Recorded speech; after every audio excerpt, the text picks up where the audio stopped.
नमस्कार। यो समाचारमा स्वागत छ। म प्रलिना अधिकारी।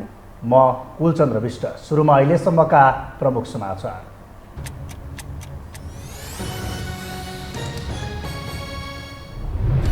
विश्वासको मत जुटाउन प्रधानमन्त्री प्रचण्डको दौडधुप। गठबन्धनमा रहेका दलहरूसँग बालुवाटारमा परामर्श। सहयोग गर्न एकीकृत समाजवादीका अध्यक्ष नेपाललाई आग्रह। गठबन्धन टुटेपछिको चुनौतीलाई अवसरमा बदल्ने कांग्रेसको दावी। नयाँ गठबन्धनको आयु लामो नभएको जिकिर। आउने निर्वाचनमा एक्लै जित्न सक्ने पार्टी बनाउने प्रण। व्यवसायको सुरक्षाका लागि सरकार प्रतिबद्ध रहेको गृहमन्त्रीको भनाई। मुलुकको राजस्व वृद्धिमा ध्यान दिन व्यवसायीले आग्रह। चोरी पैठारी नियन्त्रण गर्न चेम्बरको माग। म्यानमार बेलायतबाट स्वतन्त्र भएको 75 वर्ष पुरा। स्वतन्त्रता दिवसको अवसरमा 7000 बन्दीलाई आम माफीको घोषणा। नेत्री सूचीको जेल सजाय अवधि भने 33 वर्ष पुर्याइयो। र फुटबलका विश्व सम्राट पेलेलाई प्रसिद्धि प्राप्त गरेकै सहरमा समाधिस्थ गरियो। शवयात्रामा हजारौं मानिसको सहभागिता। ब्राजिलका राष्ट्रपतिले दिए सबमा अन्तिम श्रद्धाञ्जली।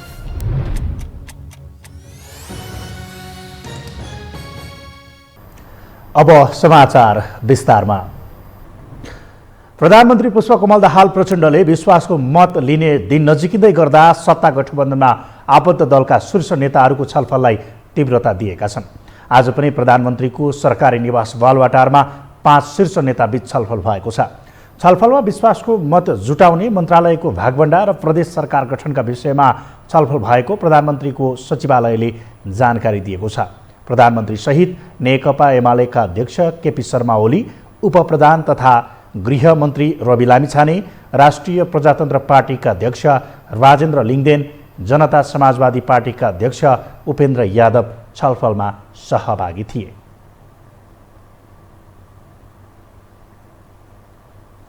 प्रधानमन्त्री पुष्पकमल दाहाल प्रचण्ड र नेकपा एकीकृत समाजवादीका अध्यक्ष माधव कुमार नेपाल बीच भेटवार्ता भएको छ।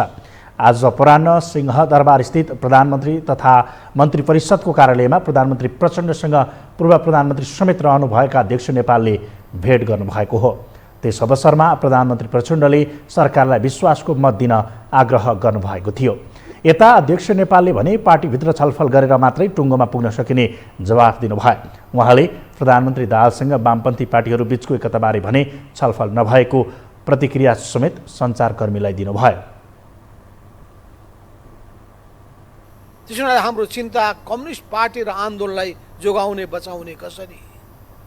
हाम्रो चिन्ता भनेको यो कम्युनिस्ट पार्टी बलियो भएको खण्डमा मात्रै राष्ट्रियताको संरक्षण सम्वर्धन हुन सक्ने, लोकतन्त्रको सुदृढीकरण हुन सक्ने अनि विकासले गति लिन सक्ने, रूपान्तरणको अभियान अगाडि बढ्न सक्ने भएको हुनाले नै यो कम्युनिस्ट पार्टीलाई हामी बलियो बनाउन चाहेका छौँ र यो अभियानका अभियन्ताहरू सबैमा उत्साह भर्न चाहेका छौँ, आत्मविश्वास पैदा गर्न चाहेका छौँ।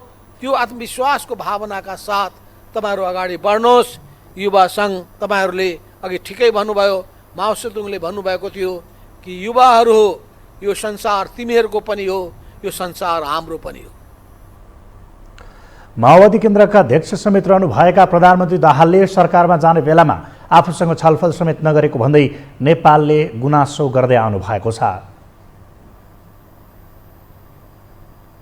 नेकपा एमालेका अध्यक्ष केपी शर्मा ओली र नेकपा माओवादी केन्द्रका अध्यक्ष प्रचण्ड बीचको सहकार्य नयाँ र नौलो होइन। यसपटक फेरि उनीहरू नाटकीय रूपमा एक भएका छन्। जसको आयु कति छ, चासोको साथ हेरिएको छ। एक रिपोर्ट। नाटक र नौटङ्कीको सीमा कतिसम्म हुन्छ होला?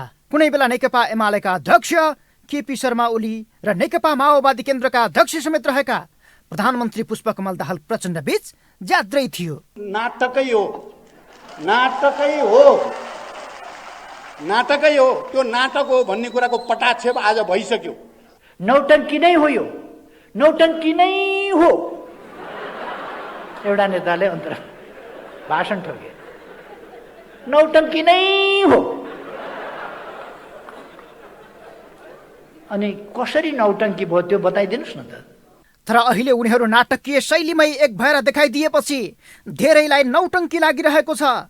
किनकि उनीहरू निर्वाचन अघिसम्म एकअर्कालाई पत्तासा बनाउने, खुट्टो टेक्न पनि नदिने, भित्तैमा पुर्याउने र उठ्नै नसक्ने गरी थचार्ने तयारीमा थिए। एमाले अध्यक्ष ओलीले त प्रचण्ड प्रधानमन्त्री हुन लायक नै नभएको दाबी समेत गरेका थिए। नपत्याए हेर्नुहोस् त। प्रचण्डजी यस देशको प्रधानमन्त्री हुनै नहुने मान्छे हो। दुर्भाग्य हो। मान्छे उचालेर अकारण के का लागि थियो त? के का लागि उहाँले महान जनयुद्ध के का लागि गर्नुभयो? कुनै बेला ओलीजी र प्रचण्डजीको मेलमिलाप हुन्छ, एक ठाउँमा उभिने स्थिति बन्छ भनिरहेछन् मानिसहरू, राजनीति शास्त्रीहरू त्यसो भन्दैछन् चुनाव पश्चात। प्रधानमन्त्री किन हुने, सरकार किन बनाउने भन्दा जहान परिवारका लागि कि के का लागि, त्यस कुरामा म जान चाहन्न। त्यस्तो खालको राजनीतिमा म जान चाहन्न। देश बनाउने हो। तर निर्वाचन सकियो, प्रचण्डले प्रधानमन्त्री र ओलीले सत्ताको सबै गुमाउने अवस्था बन्यो। त्यति नै बेला सत्ताको बार्गेनिङ किङ बनेका अथवा ओलीको भाषामा प्रधानमन्त्री हुन लायक नै नभएका प्रचण्डलाई प्रधानमन्त्रीकै लोभ देखाएर ओलीले आफूतिर तान्न थाले। ओलीलाई बालुवाटारबाट बालकोटको बारदलीमा पुर्याएको भन्दै 2 वर्षदेखि हुङ्कार लगाइरहेका प्रचण्ड सत्ताको शक्ति एकाएक बालकोटमै पुगेपछि बारदलीमै पुगेर हात हल्लाएकै भरमा अब ओलीको सच्चा साथी बनेका छन्। अब सक्ने होइन, सफल बनाउनेतर्फ दुवैको ध्यान मोडिएको छ। विगतमा जुन उहाँले गर्नुभयो त्यसमा खुसी थिएनौँ, त्यहाँ प्रतिगम नै भन्यौँ। अहिले उहाँले जुन गर्नुभयो त्यो चाहिँ फेरि ठिकै छ।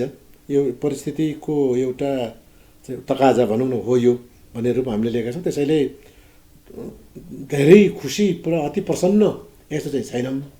तर यो सिलसिला जुन निर्माण भयो, यो सिलसिला जुन सुरु भएको छ, जुन घटना विकसित भयो, जुन परिस्थिति निर्माण भएको छ, यसलाई अगाडि बढाउनुपर्छ। यसमा चाहिँ हामी पनि इमान्दार हुन्छौँ।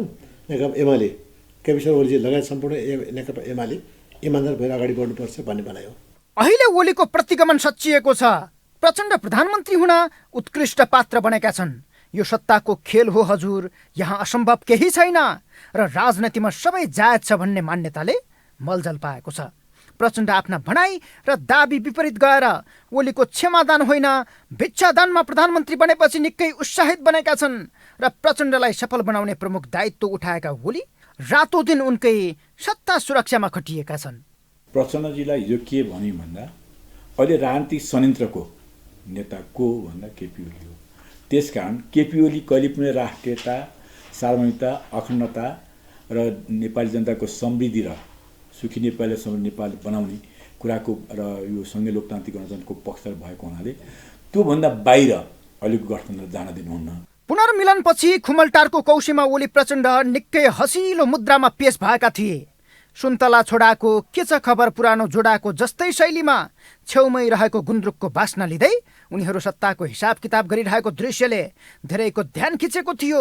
अहिले हरेक दिन जसो उनीहरू भेटघाटमा व्यस्त हुन्छन्। तर यो पुनर्मिलनको हदम्याद कहिले सकिन्छ, आम चासो यसमै जोडिएको छ।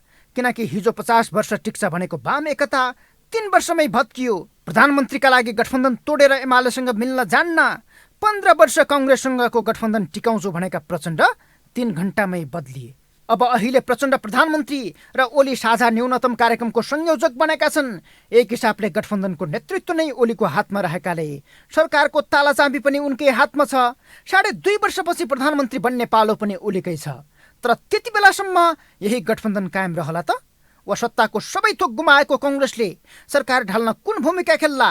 परिदृश्यमा धेरै खालका प्रश्नहरू उब्जिएका छन्, जुन नाटक नौटङ्की भन्दा यथार्थ नजिक छन्।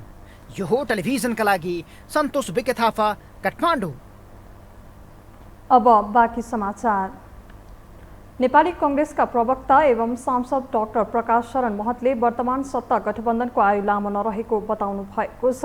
बुधबार पार्टी केन्द्रीय कार्यालयमा आयोजित पत्रकार सम्मेलनमा प्रवक्ता महतले वर्तमान गठबन्धन पदीय चाहनामा मात्रै सीमित रहेको बताउनुभयो। उहाँले वर्तमान गठबन्धनमा राजावादीदेखि गणतन्त्र नै ठिक हो र सङ्घीयता विरोधीदेखि सङ्घीयता आवश्यक छ भन्नेसम्मको सहभागी भएकाले यस गठबन्धनको आयु लामो समय नटिक्ने दावी गर्नुभयो। उहाँले नेपाली कङ्ग्रेसले गठबन्धन नटुटाएको र नेकपा माओवादी केन्द्रका अध्यक्ष एवं वर्तमान प्रधानमन्त्री पुष्पकमल दाहालले नै तत्कालीन गठबन्धन तोडेको आरोप लगाउनुभयो। नेपाली काङ्ग्रेस नेतृत्वको गठबन्धन जुन निर्वाचनमा गयो, अपेक्षाकृत सफलता प्राप्त नगरे पनि सन्तोषजनक सफलता प्राप्त गर्यो। झन्डै बहुमतको नजिकमा हामी पुग्यौँ। त्यसलाई सरकारको तहमा निरन्तरता दिने लामो समयमा जाने जुन प्रतिबद्धता सबै गरेका थिए त्यो प्रतिबद्धताबाट हामी हटेका होइनौँ र प्रचण्डजी हट्नुभयो। त्यो अवस्थामा यो गठबन्धनको सरकार अहिले बन्न सकेन। प्रवक्ता महतले आगामी दिनमा नेपाली कांग्रेस सशक्त प्रतिपक्षको रूपमा संसदमा प्रस्तुत हुने प्रतिबद्धता जनाउनुभयो। उहाँले नेपाली कांग्रेस पार्टी प्रतिपक्षमा रहन्जेलसम्म सशक्त प्रतिपक्षको रूपमा विकास, रोजगारी, सुशासनका विषयलाई उजागर गर्ने बताउनुभयो।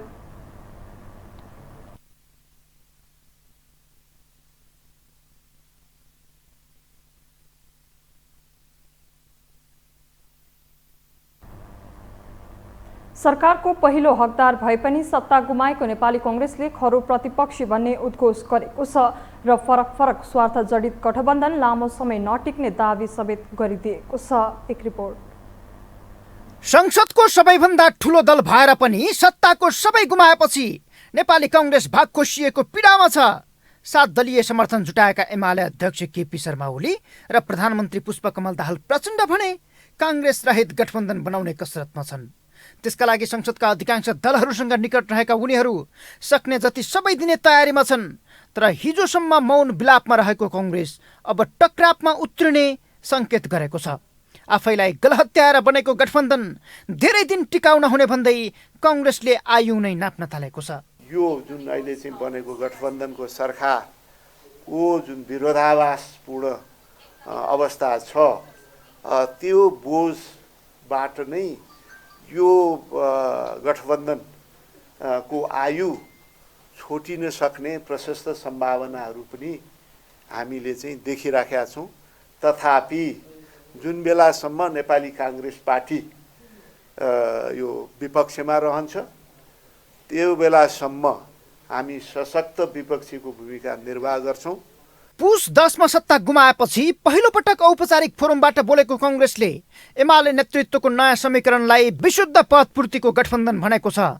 राजावादी, संविधान विरोधी र संघीयता विरोधी एकै ठाउँमा उभिएको भन्दै विचार नमिल्ने गठबन्धनको आयु छोटो रहेको दाबी प्रवक्ता महतले गरेका छन्। किनकि सरकारलाई समर्थन जनाएका दलहरू नै भागबण्डाको विषयले कुर्की र फुर्कीको राजनैतिक दाउपेचमा छन्। मन्त्रीमण्डलदेखि प्रदेश बाँडफाँटमा उनीहरूका आफ्नै दाउ छन्। राष्ट्रपति एमालेकै भागमा परे पनि सभामुख, उपराष्ट्रपति लगायतका पदमा गठबन्धनका अन्य दलको दाबीले झनै सकस थपेको छ। प्रदेश खारेजीकै कुरा गर्ने राप्रपाले बागमती प्रदेशको मुख्यमन्त्री मागेपछि त्यसलाई झनै सकसपूर्ण मानिएको छ। यसैलाई हेरेको कांग्रेसले चाँडै बिमेलाएर गठबन्धन भत्किने आश देखाएको हो। तर सबैलाई मिलाएर जान सक्ने नेतृत्व भएकै कारण कांग्रेसको त्यो सपना पुरा नहुने गठबन्धनवादी नेताहरू बताउँछन्। एजेन्डाहरूमा मान्छेले के शङ्का गरेका छन् भने राप्रपा राजतन्त्र मान्छ, यो संहितामा कसरी हुन्छ? किनभने हामी पनि मान्दैनौँ राजतन्त्र, होइन? त्यसो हुँदा यो विषय चाहिँ आजको सरकारको विषय होइन। आजको सरकारको विषय चाहिँ जनताको डे टु डेको जिन्दगीसँग जोडिएको र भ्रष्टाचारको चाहिँ जुन चरम अवस्था छ त्यसलाई चाहिँ परिवर्तन गर्नुपर्ने एजेन्डा चाहिँ आजको मूल एजेन्डा भएको कारणले यो एजेन्डा हदसम्म सबैको साझा सहमति छ। त्यो सहमति कार्यान्वयन गर्नको निमित्त आफ्नो हैसियत अनुसार प्राप्त हुने जिम्मेदारीमा समझदारी भइसकेको कारणले यो कारणले टुट्नै छुट्दैन। गठबन्धनभित्र रहेको अविश्वासकै कारण प्रधानमन्त्री प्रचण्डले विश्वासको मत पाएपछि मात्रै सरकार विस्तार गर्ने नीति लिएका छन्। तर जसपा, राप्रपा र नागरिक उन्मुक्ति पार्टी सहितका दलहरूले पहिला माग सम्बोधनमा सहमति खोजिरहेका छन्। फलतः खिचडी पकाएर खिरको धाक लगाइरहेको गठबन्धनमाथि शङ्काको सुविधा छ। यो बाद 2 वर्षपछि तपाईँ हेर्नु होला नि तमासा, 600 महिनामा तमासा हुन्छ कि 2 वर्षसम्म त अलि समस्या भइहाल्यो। त्यहाँ पनि दुःख दिन्छन् नि त। अहिले नि त्यो संयन्त्र बनाएर चाहिँ पुरै रिमोट कन्ट्रोल आफ्नो हातमा ओलीजीले राखिसक्नु भएको छ, होइन? त्यो भएको हुनाले 2 वर्षपछि त तपाईँ तमासा हेर्नुहुन्छ, त्यो पहिलाको तमासाहरूभन्दा सबै रेकर्डहरू यसपालि ब्रेक हुन्छ कि, होइन? किनभने जब कुनै अहिले नै हेर्नुहोस् जुन नयाँ भनी रासोपाहरू छन् अनकन्डिसनल रूपमा सरकारमा गयो कि, होइन? कमसेकम राप्रपाले भनिरहेछ एकचोटि म हेर्न चाहन्छु, होइन? कमन मिनिमम प्रोग्राम बनाऊ, त्यसपछि जाउँ। जसले त्यो अनकन्डिसनल रूपमा गयो र गएर त्यहाँ के भनिरहेछ त्यसको मूल नेताले, होइन? कि म चाहिँ यहाँ स्वतन्त्र रूपमा काम गर्छु रे, उसले क्याबिनेट सिस्टमै बुझेको छैन कि क्याबिनेट सिस्टममा कुनै डेमोक्रेसी हुँदैन नि त। प्रधानमन्त्रीले रिजाइन दिएपछि सबै मन्त्री रिजाइन दिए जस्तो हो कि। तथापि नेपाली कङ्ग्रेस अब प्रतिपक्षी बेन्चको प्रमुख हकदारमा सीमित बनेको छ। नचाहेरै सत्ता गुमाएको कङ्ग्रेसलाई पुनरागमन सहज छैन। ठुला वामपन्थी दलहरू एउटै मोर्चामा उभिएकाले आगामी निर्वाचनपछि अवस्था के हो भन्न सकिन्न। तथापि छोटो समयमै सत्ताको लेनदेनमा सफल भएका ओली प्रचण्ड बीच सहज तरिकाबाटै सहकार्य चल्छ भन्नेमा ढुक्क अवस्था छैन। यो हो टेलिभिजनका लागि क्यामेरामा विमल चौहानका साथमा सन्तोष बिके थापा, काठमाडौँ। जिम्मेवारी विहीनता र मर्यादामा असन्तुष्टि लगायतका कारण अलमलमा देखिएका नयाँ मन्त्रीहरू सक्रिय बन्न थालेका छन्। एकतर्फ प्रधानमन्त्रीको बढ्दो सक्रियता, अर्कोतिर घटक दलहरूको सहयोगका कारण उनीहरू फिल्डमै उत्रिएका छन्, जसले केही सकारात्मक परिवर्तन समेत देखिन थालेको हो। एक रिपोर्ट।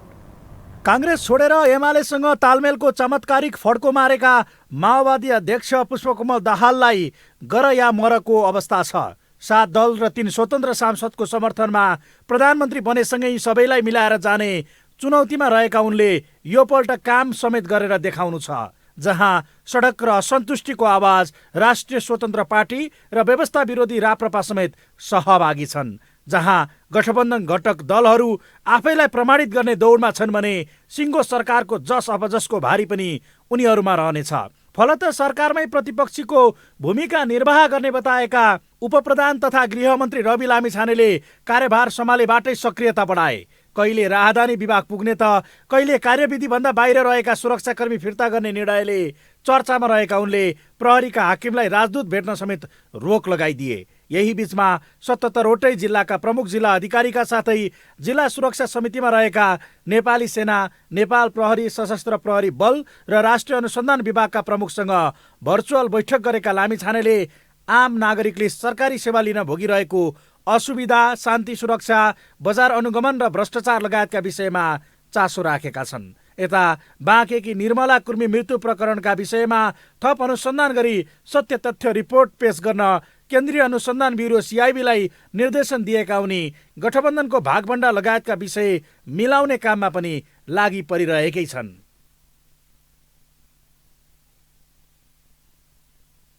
जे जस्तो विगतमा भएको थियो त्यो विगतमा भएका कुराहरूबाट हामी सिक्न मात्र सक्छौँ, राम्रा कुराहरूबाट गलत चिजलाई नदोहोऱ्याउनको लागि सक्छौँ। कुनै पनि किसिमको दबाव र प्रभाव छैन। सामान्य प्रधानमन्त्रीज्यूसँग हामीले विशेष गरेर मैले यही प्रतिबद्धता लिएको छु कि तपाईँ निर्धक्कसँग काम गर्नुहोस्, तपाईँलाई काम गर्दा कुनै बाधा अडचन हुँदैन, म पनि यसपटक ऐतिहासिक रूपमा काम गर्छु भनेर उहाँले मलाई एकपटक होइन बारम्बार वचनबद्धता प्रकट गर्नुभएको छ। त्यो उनी जत्तिकै सक्रियता एमालेबाट उपप्रधान तथा अर्थमन्त्री बनेका विष्णु पौडेलको पनि छ। देशको अर्थतन्त्रका अधिकांश सूचकहरू नकारात्मक रहेका बेला अर्थमन्त्री बनेका उनले नेतृत्व लिएसँगै शेयर बजारमा केही सुधार देखिन थालेको छ। त्यस्तै चर्को ब्याज वृद्धिका साथै राष्ट्र ब्याङ्कले ल्याएको चालु पुँजी कर्जा मार्ग निर्देशन स्थगितको माग गर्दै आन्दोलनरत व्यवसायी र उद्योगीसँग वार्ता गरेका उनकै कारण आन्दोलनका कार्यक्रम स्थगित भएका छन्। अर्थतन्त्रको सुधारका लागि निजी क्षेत्रसँग सहकार्य गरेर अघि बढ्ने कुरामा सरकारले ढिलो नगर्ने बताउँदै आएका उनले निजी क्षेत्रका समस्या सुन्न राष्ट्र ब्याङ्क पनि लागेको बताएका छन्। त्यस्तै बैंकर र वित्तीय क्षेत्रका व्यक्तिहरूसँग समेत भेट गरेका उनको आगमनले गभर्नर महाप्रसाद अधिकारीको पनि तालमेल मिल्न थालेको छ। प्रधानमन्त्री प्रचण्डसँग अर्थमन्त्रीका रूपमा दोस्रो पटक सहकार्य गरिरहेका उनी मुलुकको अर्थतन्त्रलाई लयमा फर्काउने काममा सफल हुने लक्ष्यका साथ अघि बढिरहेका छन्। हाम्रा सामनेमा अर्थतन्त्रका क्षेत्रमा केही समस्याहरू देखिएका छन्, तर ती समस्याहरू हाम्रो काबु बाहिर छैनन्। हामी यो विश्वासको साथमा, यो दृढ निश्चयको साथमा अगाडि बढिरहेका छौँ कि हाम्रा सामनेका समस्याहरूलाई हामीले चिनेका छौँ, हामीले तीलाई चिर्नेछौँ र हाम्रो अर्थतन्त्रलाई लयमा फर्काउनेछौँ। सुदृढ र सुगठित ढङ्गले सबल अर्थतन्त्र निर्माणको दिशामा दृढताका साथ अगाडि बढ्नेछौँ भन्ने यो दृढता पनि म यस अवसरमा यहाँसँग राख्न चाहन्छु। उपप्रधान भौतिक पूर्वाधार तथा यातायात मन्त्री नारायण काजी श्रेष्ठले केही दिन मर्यादालाई लिएर असन्तुष्ट बनेरै बसे। आफ्नै अध्यक्ष प्रधानमन्त्री हुँदा समेत सुस्त देखिने र असहयोग गरे जस्तो देखिएका उनलाई लिएर विभिन्न टीका टिप्पणी समेत भए। तर एमाले अध्यक्ष केपी शर्मा ओलीलाई भेटेपछि उनमा पनि ऊर्जा भरिएको छ। आज बिहान मात्रै ओलीलाई भेटेका उनले आज नै 3 यातायात कार्यालयको अनुगमन गरेका छन्। कार्यभार सम्हालेकै दिन पनि कर्मचारीलाई निकास निस्कने गरी काम गर्न निर्देशन दिएका उनले आजको अनुगमनका क्रममा यातायातभित्रको विकृतिलाई चिरेर सुधारका योजना अघि सार्ने बताएका छन्। समग्रमा हामी अहिले यातायात व्यवस्था सुधार कार्ययोजना बनाउँछौँ। यो चाहिँ प्रदेश सरकारको मुख्य कार्यालयहरू छ, प्रदेशको मन्त्रीज्यू र सचिवज्यू आएर चाहिँ जुन प्रकारको पहल कदमी हामीले समन्वयात्मक ढङ्गले गऱ्यौँ त्यसको आधारमा हामीले यातायात व्यवस्था सुधार कार्ययोजना बनाउँछौँ। त्यसमा समग्रै चिजहरू हुन्छ। यता पहिलेभन्दा सरल बन्दै गएका प्रधानमन्त्री प्रचण्डले त आम नागरिकले सहज सेवा पाउने वातावरण निर्माण गर्ने पहिलो प्राथमिकता बनाएका छन्। आज प्रचण्डले सचिवहरूसँग डाकिएको बैठकमा यातायात कार्यालयहरूमा सेवाग्राहीले घण्टौँसम्म लाइन बस्नुपर्ने समस्या 1 महिनाभित्र हल गर्न कडा निर्देशन जारी गराएका छन्। यदि समस्या हल गर्न नसके जिम्मेवारी लिएर बसेका सरकारी अधिकारीलाई नै कारवाही गर्ने चेतावनी दिएका उनको यो निर्देशनले सरकारित पक्षलाई झस्काइदिएको छ। तर अनुगमन र निर्देशनमा रमाइरहेका उनीहरू सबैले आवश्यक स्रोत साधनको व्यवस्थापन तथा नीतिगत सुधारतर्फ पनि ध्यान दिन जरुरी छ, अन्यथा यो नेतृत्वमाथि नै प्रत्युत्पादक नहोला भन्न सकिन्न। हामीसँग समाचार बाँकी नै छन्, अहिलेलाई विश्राम।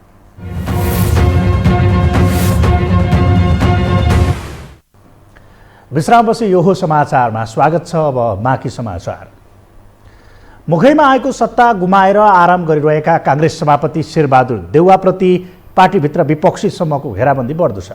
देउवाको राजीनामासम्मको माग गरेका उनीहरू विशेष अधिवेशनकै माग गरिरहेका छन् भने आगामी केन्द्रीय समिति बैठक यसकै प्लेटफर्मका रूपमा प्रयोग गर्ने रणनीतिमा छन्। एक रिपोर्ट।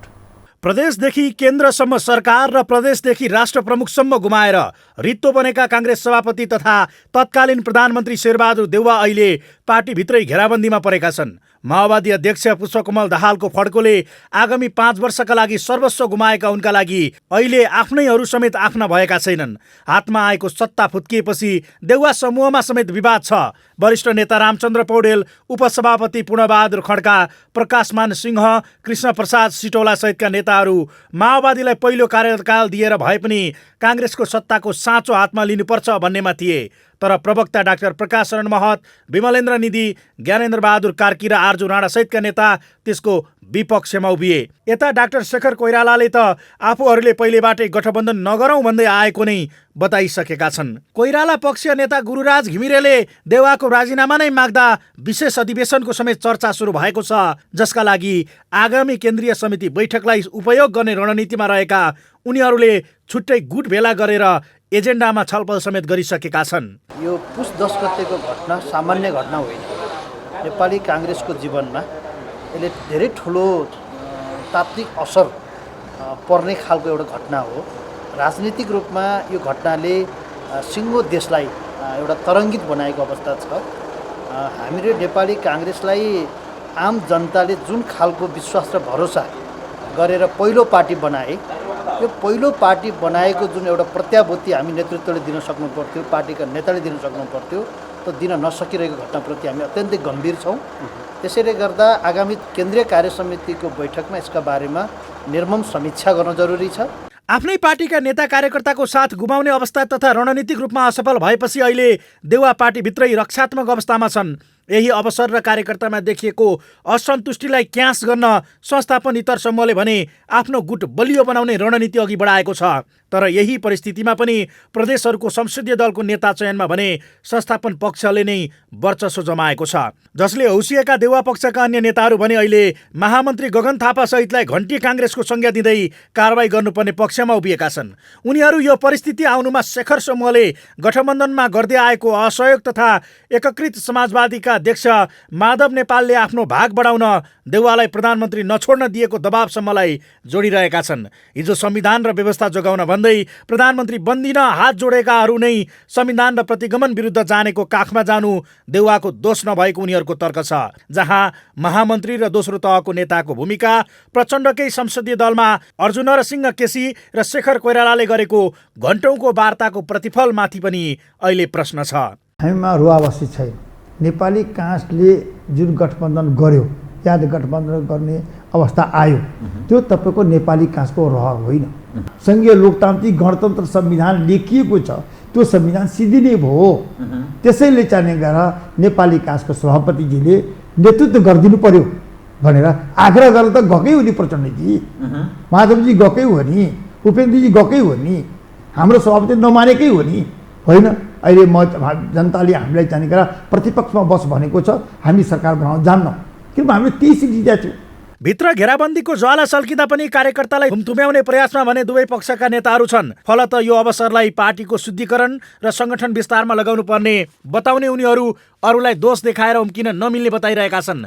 आगामी बैठक यसैको निर्मम समीक्षा गर्न र आगामी बाटो तय गर्नका लागि उपलब्धिमूलक हुने विश्वासमा रहेका उनीहरू एकपटक सभापतिलाई स्वाद चखाउने सोचमै छन्।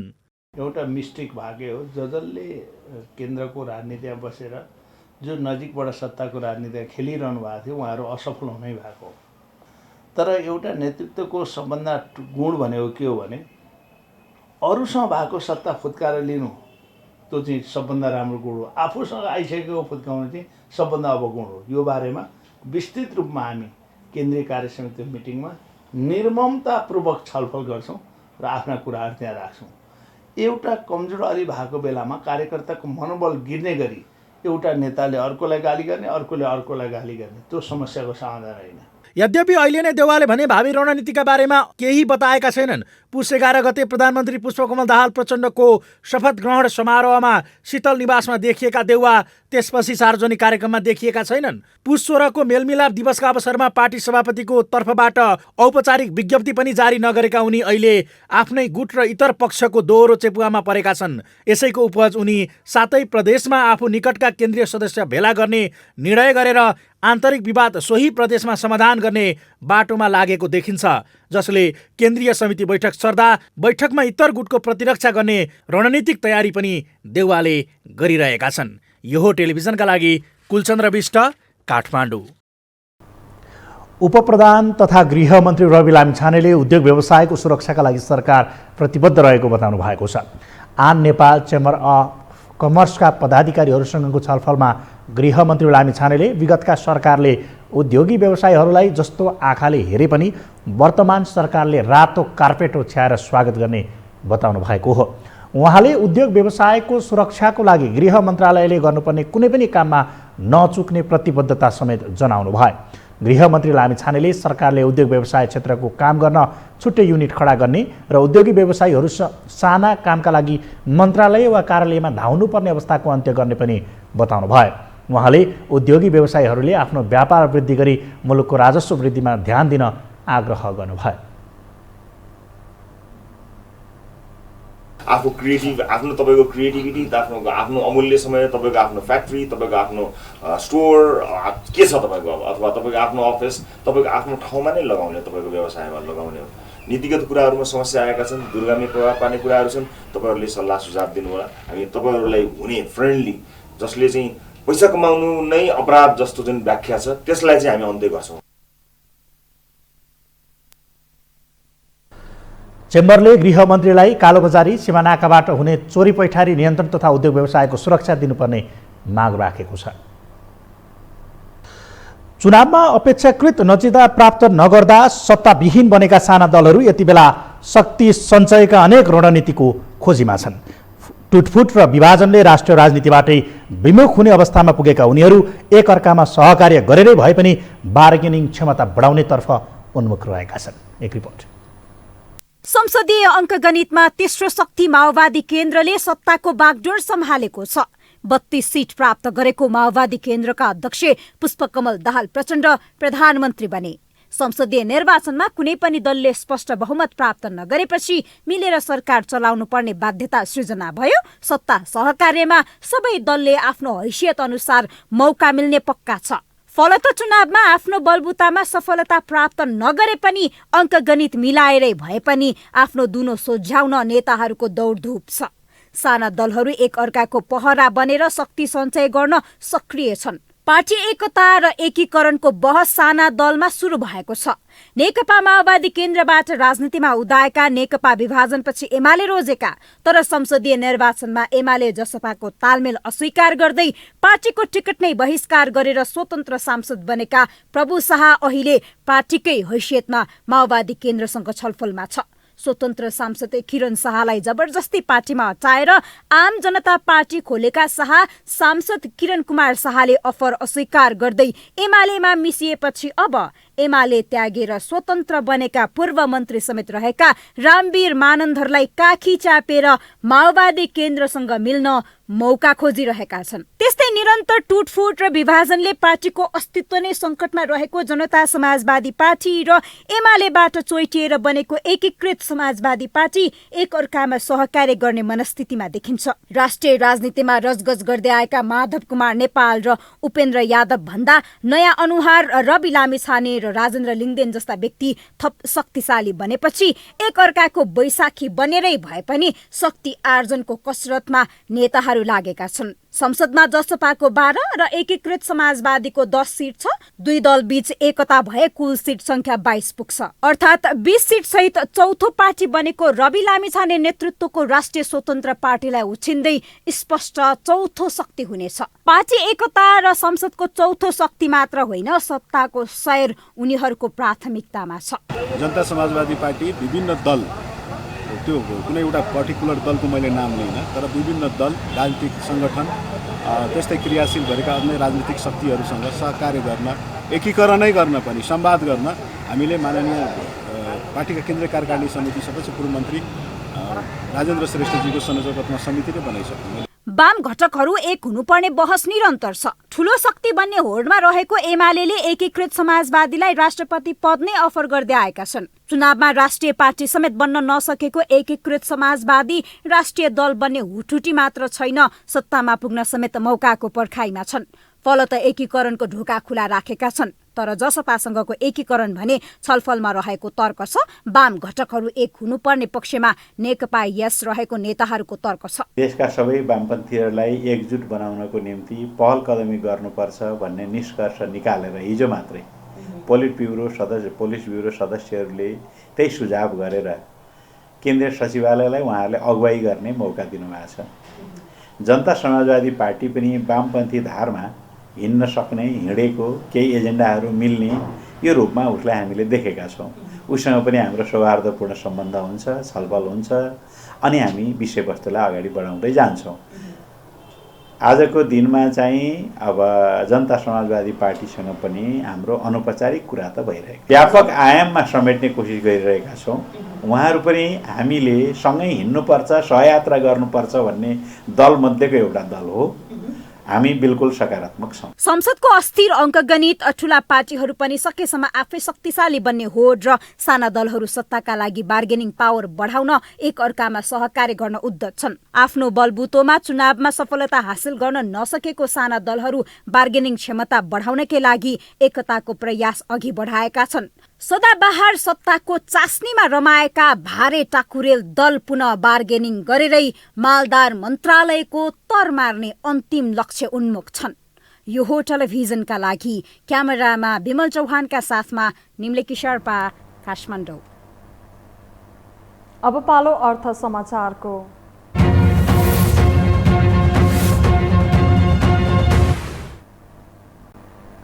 राष्ट्रिय भन्सार एजेन्ट परिषद नेपालले अर्थमन्त्री विष्णु पौडेललाई विभिन्न मागसहित 15 बुँदे ज्ञापन पत्र बुझाएको छ। लक्ष्य अनुसार राजस्व उठ्न नसकेको विषयलाई ध्यानमा राखेर भन्सार एजेन्टहरूको नीतिगत सुधारका विषयमा अर्थमन्त्री पौडेललाई ज्ञापन पत्र बुझाइएको हो।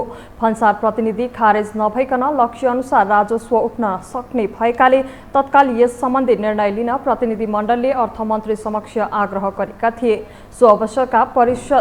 सो अवसरमा परिषद नेपालका अध्यक्ष भोलानाथ अर्यालले भन्सार कार्यालयमा हुने अनाधिकृत व्यक्तिको प्रवेश, गैयब भन्सार एजेन्ट बिगबिकी, भारतीय नागरिकको अनाधिकृत प्रवेश, भन्सार कार्यालय भन्दा अन्यत्र क्षेत्रबाट चोरी निकासी, पैठारी साथै सफ्टवेयर सिस्टमलाई सिस्टममा रूपान्तरण गर्न नसक्नुले राजस्व सङ्कलनमा असर गरेकाले यसलाई बदल्न राज्यले आवश्यक कदम चाल्नुपर्ने बताउनुभयो। आजभन्दा अगाडि चाहिँ प्रतिनिधिहरू नियुक्त हुन्छन्। नियमावलीमा 64 भन्सार नियम 2064मा 2 जना प्रतिनिधि नियुक्त गर्न पाउने व्यवस्थालाई चाहिँ भन्सार एजेन्ट ती प्रतिनिधिहरूले चाहिँ एकभन्दा बढी 9 जना 10 जना त्यहाँ चाहिँ के गरिन्छ भने 18औं 19औं 20औं प्रतिनिधि भनेर गैरकानुनी रूपमा प्रतिनिधि नियुक्त गरेको कारणले र प्रतिनिधिहरू हाबी भएको कारणले नि यो राजस्व चुहावट बढेको कारणले हामीले विशेष गरी यो राजस्व चुहावट कसरी नियन्त्रण गर्ने, आर्थिक सङ्कलन जुन लक्ष्य अनुरूपको राजस्व कसरी सङ्कलन गर्ने र यो भन्सारलाई चाहिँ जुन हाम्रो राष्ट्रिय भन्सार एजेन्ट परिषद नेपालले कसरी भन्सार एजेन्टका समस्याहरू समाधान गर्ने भनेर 14 बुझे माग र सुझावसहित हामीले पेश गरेका छौँ। लामो समय बितिसक्दा समेत काम गर्ने वातावरण नबनेपछि भन्सार एजेन्टको परिषद नेपालले अर्थमन्त्रीसँगै भन्सार विभाग त्रिपुरेश्वरका महानिर्देशक चक्र बहादुर बुटालाई भन्सार एजेन्टका विभिन्न समस्या समाधान सहितका 15 बुँदे माग सहितको ज्ञापन पत्र बुझाएको हो। मंगलबार सामान्य अङ्कले घटेको नेप्से परिसूचक बुधबार उच्च अङ्कले वृद्धि भएको छ। बुधबार नेप्से परिसूचक 64.87 अङ्कले बढेर 2125.94 बिन्दुमा पुगेको हो। नयाँ सरकार बनेर अर्थमन्त्री विष्णु पौडेल आएसँगै शेयर बजार निरन्तर रूपमा उकालो लाग्दै आएको छ। त्यस्तै बुधबार नेप्से परिसूचकसँगै सेन्सिटिभ इन्डेक्स पनि 14.09 अङ्कले बढेको छ भने प्लट इन्डेक्स 4.28 अङ्क र सेन्सिटिभ प्लट इन्डेक्स 4.88 अङ्कले बढेको छ। बुधबार कारोबारमा आएको 258 कम्पनीको 87,33,000 किता शेयर 3 अर्ब 50 करोड 11 लाख रुपैयाँ बराबरको खरिद बिक्री भएको छ। मंगलबारको तुलनामा बुधबार कारोबार रकम पनि बढेको छ। मंगलबार 3 अर्ब 45 करोडको शेयर खरिद बिक्री भएको थियो। हामीसँग अन्तर्राष्ट्रिय र खेल समाचार बाँकी नै छन्। अहिलेलाई विश्राम।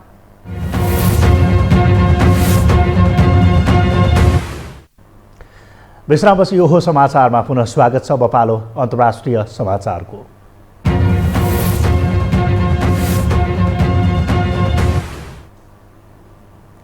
म्यानमारको सैनिक सरकारले स्वतन्त्रता दिवसको अवसरमा 7012 जना बन्दीलाई आम माफी दिने घोषणा गरेको छ। प्रजातान्त्रिक नेत्री आङ सान सुचीको जेल सजायलाई 33 वर्षमा पुर्याएको केही दिनपछि यस्तो घोषणा भएको हो।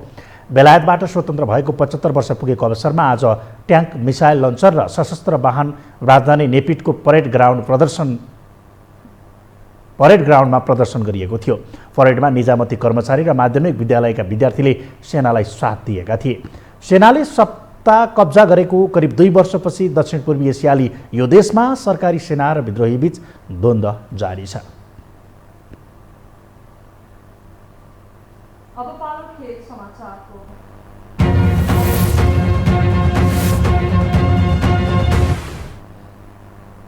फुटबलका विश्व सम्राट पेलेलाई उनले प्रसिद्ध प्राप्त गरेको शहरको चिहानमा समाधिस्थ गरिएको छ। नवनिर्वाचित राष्ट्रपति लुइज इनासियो लुला दा सिल्भाले आज फिला मेलमिरोमा महान खेलाडीप्रति श्रद्धाञ्जली अर्पण गरेका थिए। सांगीतिक टोलीको शोक धुनसँगै भजन गाउँदै बजाउँदै गरिएको शव यात्रामा हजारौं मानिसहरू सहभागी भएका थिए। सुनले बेरिएको कास्केट आइपुग्नु अघि चिहानमा उपस्थित अपार जनसागरले पेलेलाई मनपर्ने साम्बा गीत गाएर उनीप्रति सम्मान व्यक्त गरेका थिए। पेलेको 82 वर्षको उमेरमा गएको हप्ता निधन भएको हो। कानुन विपरीत भारतीय कम्पनीलाई जबरजस्ती बेचिएको फ्रेन्चाइज प्रतियोगिता नेपाल टी20 लिग विवादमा रुमलिएको छ। खेलाडी तथा खेल अधिकारीहरूले पारिश्रमिक नपाएको आयोजक मध्ये एक बेखबर भएको र बेटिङका कारणले लिग विवादमा मुछिएको छ। गृह मन्त्रालयले समेत अनुसन्धानका लागि प्रहरीलाई निर्देशन दिएपछि तरङ्ग सृजना भएको छ। एक रिपोर्ट। नेपाली खेलकुद क्षेत्रको सर्वाधिक सफल खेल हो क्रिकेट।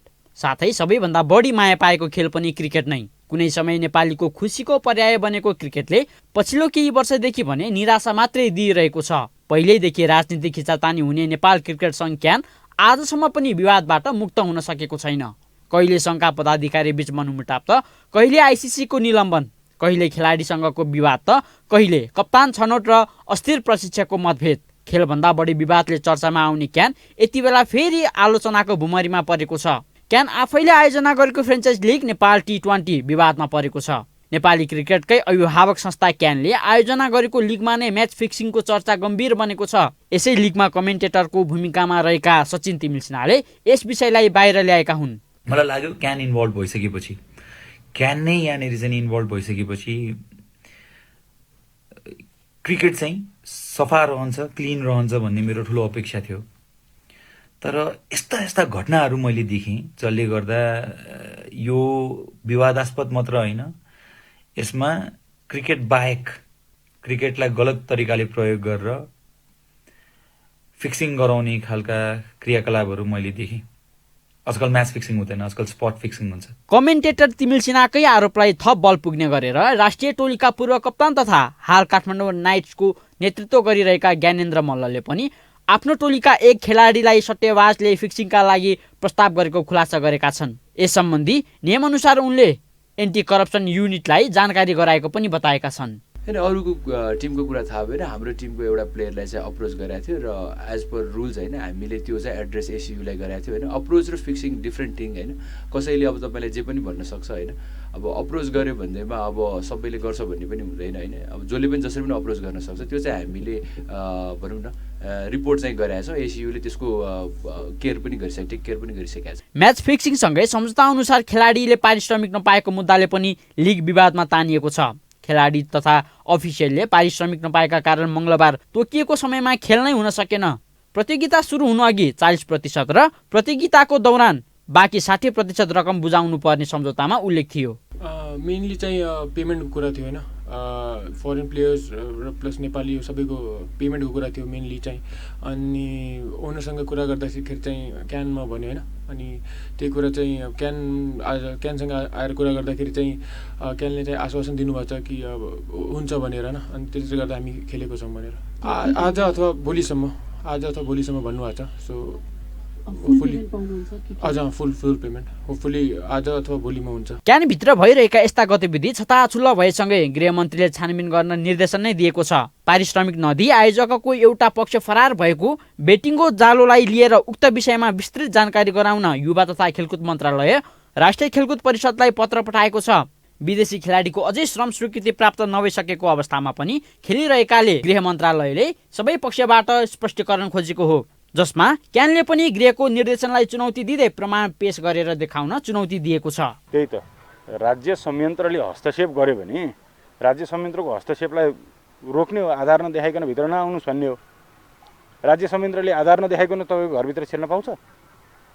तपाईँलाई अरेस्ट वारेन्ट नदिकन, तपाईँले गरेको क्राइमको तपाईँलाई प्रमाण नदिकन तपाईँको घरमा छिरेर बेटिङ गरिरहेको छ। गृह मन्त्रालयलाई बोलाइदिए, प्रधानमन्त्रीलाई बोलाइदिए होइन, रातोरात गएर प्रचण्ड निवासमा भेट्ने अथवा चाहिँ नि खेलकुद मन्त्रालयमा भेटेर त यसको निर्क्योल छैन नि त। माई ओन्ली क्लोजिङ स्टेटमेन्ट तपाईँलाई भनिदिन्छु, तथ्य प्रमाण बिना न वकिलले न जर्नलिस्टले न यो देशको कुनै पनि व्यक्तिले, अझै फर्मर क्याप्टेन जस्तो व्यक्तिले बोल्नै भएन। नेपालमा यसअघि पनि सन् 2017मा भएको एसियन प्रिमियर लिग एपिएलमा विदेशी खेलाडीले म्याच फिक्सिङ गरेको खुलासा गरेपछि ठुलै चर्चा पाएको थियो। अहिले पुनः यस्तै चर्चा चलिरहँदा अन्तर्राष्ट्रिय स्तरमा नेपालको छवि र नेपाली क्रिकेटलाई हेर्ने नजर धुमिलिने निश्चित छ। साथै क्यानमा राज्य संयन्त्रको हस्तक्षेपसँगै बल्ल तल्ल फुका भएको क्रिकेट फेरि पनि निलम्बनमा पर्ने डर पैदा भएको छ। यो टेलिभिजनका लागि क्यामेरामा रविन्द्र तिमिल सिन्हाका साथ निरज कोइराला, काठमाडौँ। यससँगै हामी यो समाचारको अन्त्यमा आइपुगेका छौँ। बिदा हुनु अघि प्रमुख समाचार पुनः एकपटक।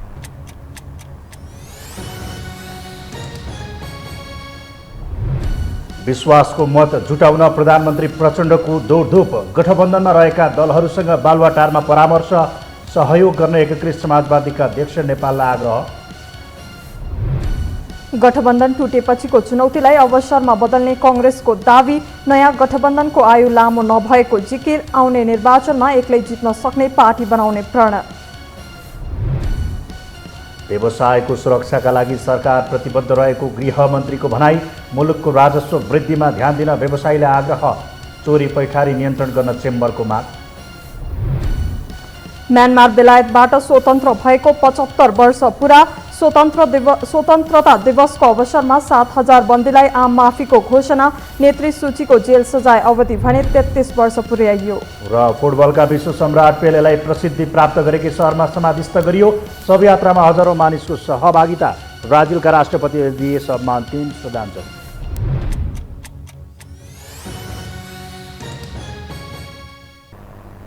हवस् त यो समाचार सकियो। समाचार बुलेटिनका साथै यो टेलिभिजनका सम्पूर्ण कार्यक्रम यो टेलिभिजन.com, यो खबर.com, युट्युब र फेसबुकमा पनि पढ्न र हेर्न सक्नुहुनेछ। मोबाइलमा यो टिभी एप डाउनलोड गरी हामीलाई प्रत्यक्ष हेर्न सक्नुहुनेछ। तथ्यसहितको निष्पक्ष समाचार तथा मनोरञ्जनका लागि हेर्दै रहनुहोला यो टेलिभिजन। नमस्कार।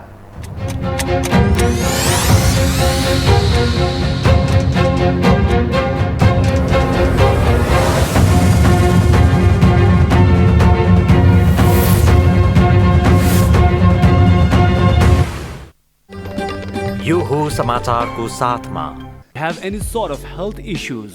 Do visit Norvik International Hospital, Thapatali. Shri Laligurans बहुउद्देश्य सहकारी संस्था लिमिटेड, मुख्य कार्यालय पुलचोक ललितपुर। लचिलो जति बलियो त्यति। हिमाल स्टिल, हिमालले बढी सुरक्षित घर बनाउँछ।